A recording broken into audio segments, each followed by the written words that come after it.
স্বপ্ন দেখাটা সহজ, কিন্তু সেই স্বপ্নকে পূরণ করাটা অনেক কঠিন। স্বপ্ন তো সবসময় দেখা যায়, কিন্তু সেই স্বপ্নকে বাস্তবায়ন করতে গেলে অনেক কষ্ট ও পরিশ্রম করতে হয়। আপনি পরিশ্রম করে সেই স্বপ্নকে বাস্তবায়ন করতে গেলে আপনাকে অনেক অনেক কঠোর পরিশ্রম করতে হবে।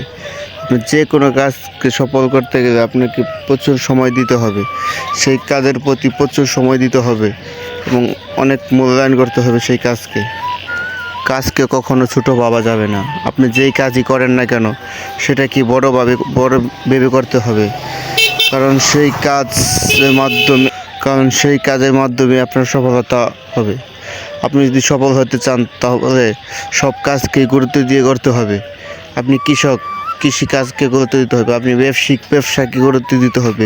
আপনি যে কোনো কাজ করেন সেটাকে আপনার মূল্যায়ন করতে হবে। কাজ কখনো ছোটো না, আপনি যে কাজই করেন সেটাকে মূল্যায়ন করতে হবে। আর সেই কাজের মাধ্যমে একটা মানুষের প্রকাশ পায় যে সে কীরকম। আপনি কাজ করবেন এবং কি পরিশ্রম করবেন, আপনার সফলতা ইনশাআল্লাহ হবেই। একজন সফল ব্যক্তি কখনো পরিশ্রম ছাড়া সফল হতে পারে না। তাই সবাইকে পরিশ্রম করতে হবে এবং কি কাজকে মূল্যায়ন করতে হবে।